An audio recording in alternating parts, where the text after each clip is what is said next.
Bismillahirrahmanirrahim. Assalamualaikum warahmatullahi wabarakatuh. Perkenalkan, kami dari kelompok 8. Sebelum masuk ke pembahasan, kami akan memperkenalkan diri terlebih dahulu. Perkenalkan, nama saya Yuliana Safitri. Saya Muhammad Teransyah. Saya Muhammad Hairiri. Di sini kami akan membahas mengenai metode terjemah Al-Quran, yaitu metode Al-Ijaz.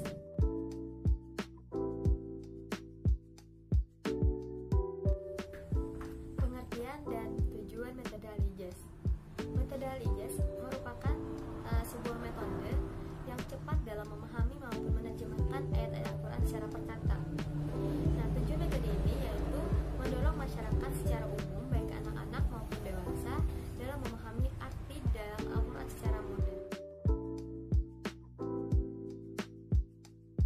Berdirinya metode Al-Ijaz. Nah, jadi terjemah Al-Quran metode Al-Ijaz ini didirikan pada tahun 2015 di Duri, Riau. Tepatnya di Yayasan Ibadur Rahman Duri, Riau.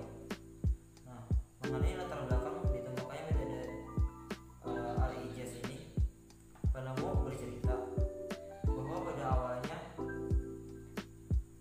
ini hanyalah lembaran-lembaran yang beliau tulis setelah sholat subuh dalam bentuk bahasa Arab untuk memahami Al-Quran.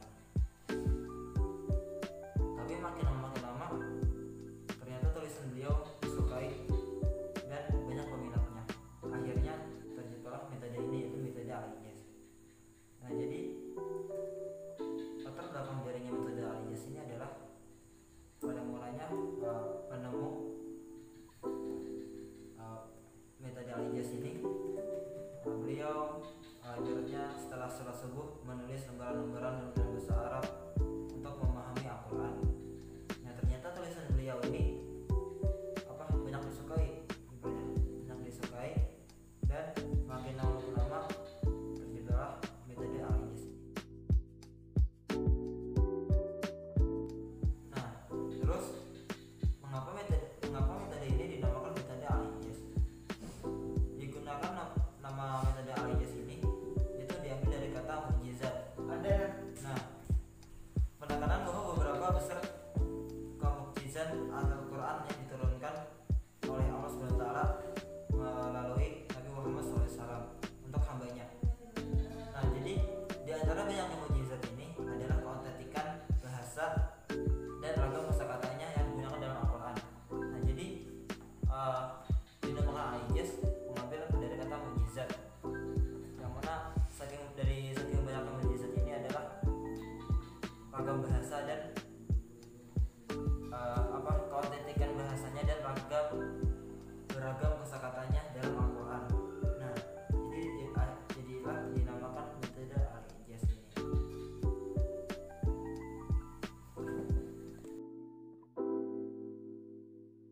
Sekarang penemu metode Al-Ijaz. Penemu metode Al-Ijaz ini adalah Ustadz Khairul Anam SLC, yang mana beliau adalah alumni dari Universitas Al-Azhar Mesir, Kairo, Mesir.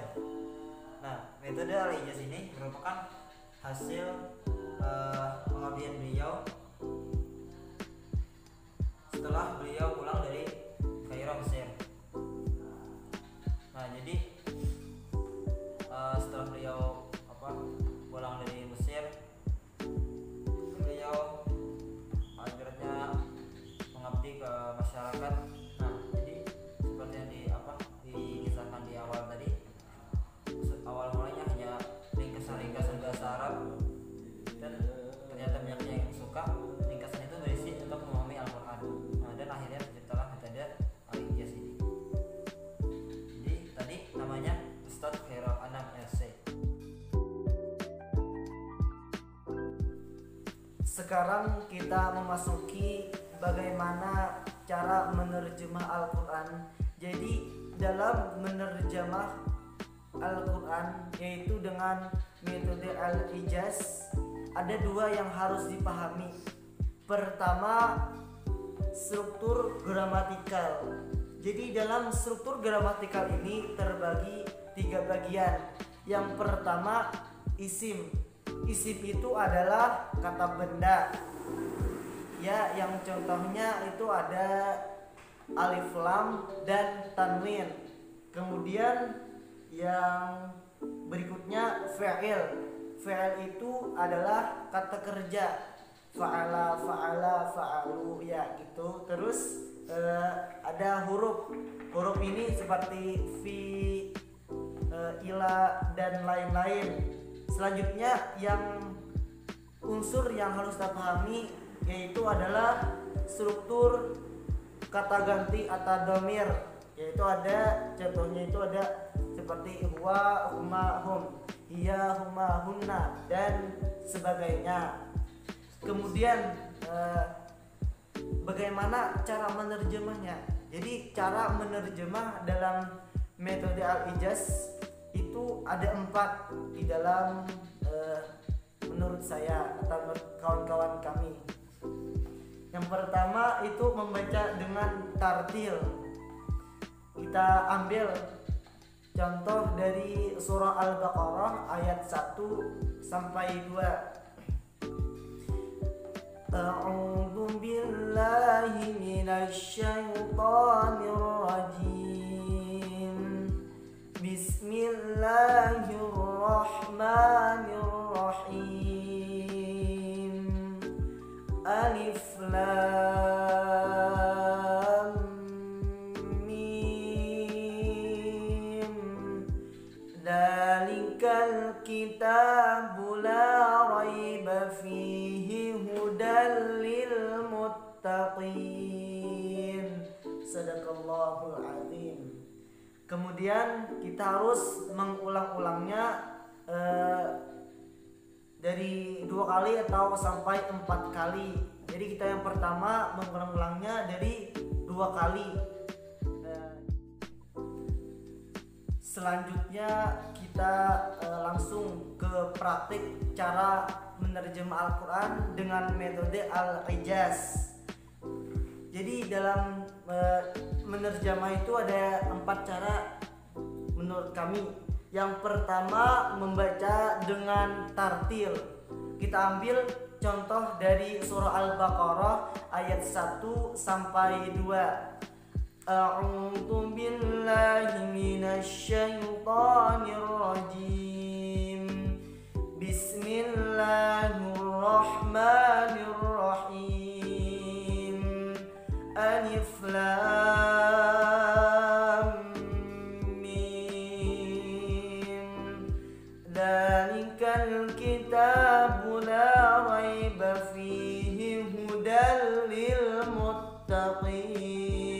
Sadaqallahul azim. Kemudian yang kedua mengulang-ulang dari 4 kali sampai 2 kali, yaitu langsung saja dari dzalika itu, dzalika itu, dzalika itu, dzalika itu, al-kitabu kitab, al-kitabu kitab, al-kitabu kitab, al-kitabu kitab, la tiada, la tiada, la tiada, la tiada, raiba keraguan, raiba keraguan, raiba keraguan, raiba keraguan, fihi di dalamnya, fihi di dalamnya, fihi di dalamnya, fihi di dalamnya, hudan petunjuk, hudan petunjuk, hudan petunjuk, hudan petunjuk, lil muttaqina bagi orang-orang yang bertakwa, lil muttaqina bagi orang-orang yang bertakwa, lil muttaqina bagi orang-orang yang bertakwa, lil muttaqina bagi orang-orang yang bertakwa. Nah, jika sudah hafal dalam mengulang-ulang 4 kali tadi, maka boleh kita lanjutkan dalam mengoreksi ke teman, yaitu menyetorkan kepada teman kita. Jika tidak hafal dalam 4 kali mengulang-ulang tadi, maka kita bisa saja dengan mengulangnya 2 kali. yaitu zalika itu alkitabu kitab, alkitabu kitab, la tiada raiba keraguan fihi di dalamnya hudan petunjuk lil muttaqina bagi orang-orang bertakwa, yang bertakwa. Selanjutnya kita mengoreksi ke teman. Dan yang keempat, membaca gramatikalnya. Nah, jadi surah Al-Baqarah ayat 1-3 itu ada contohnya di dalam ayat kedua, yaitu ada isimnya. Jadi isim ini ketika kita ingin mengetahui itu adanya alif lam dan tanwin. Jadi di sini ada alkitabu dan hudan. Ini alkitabu dan hudan itu adalah contoh dari struktur gramatikal yang didapat isim. Nah, itu cara menerjemah Al-Quran dengan metode Al-Ijaz. Apa nih? Simpan lah. Belum disimpan lagi. Bagus apa?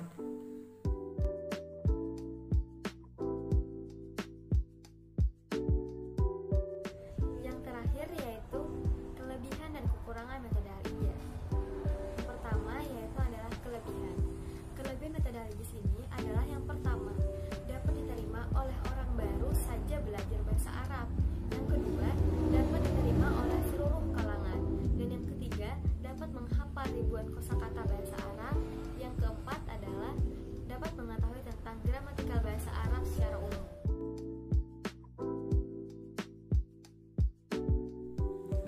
Assalamualaikum warahmatullahi wabarakatuh.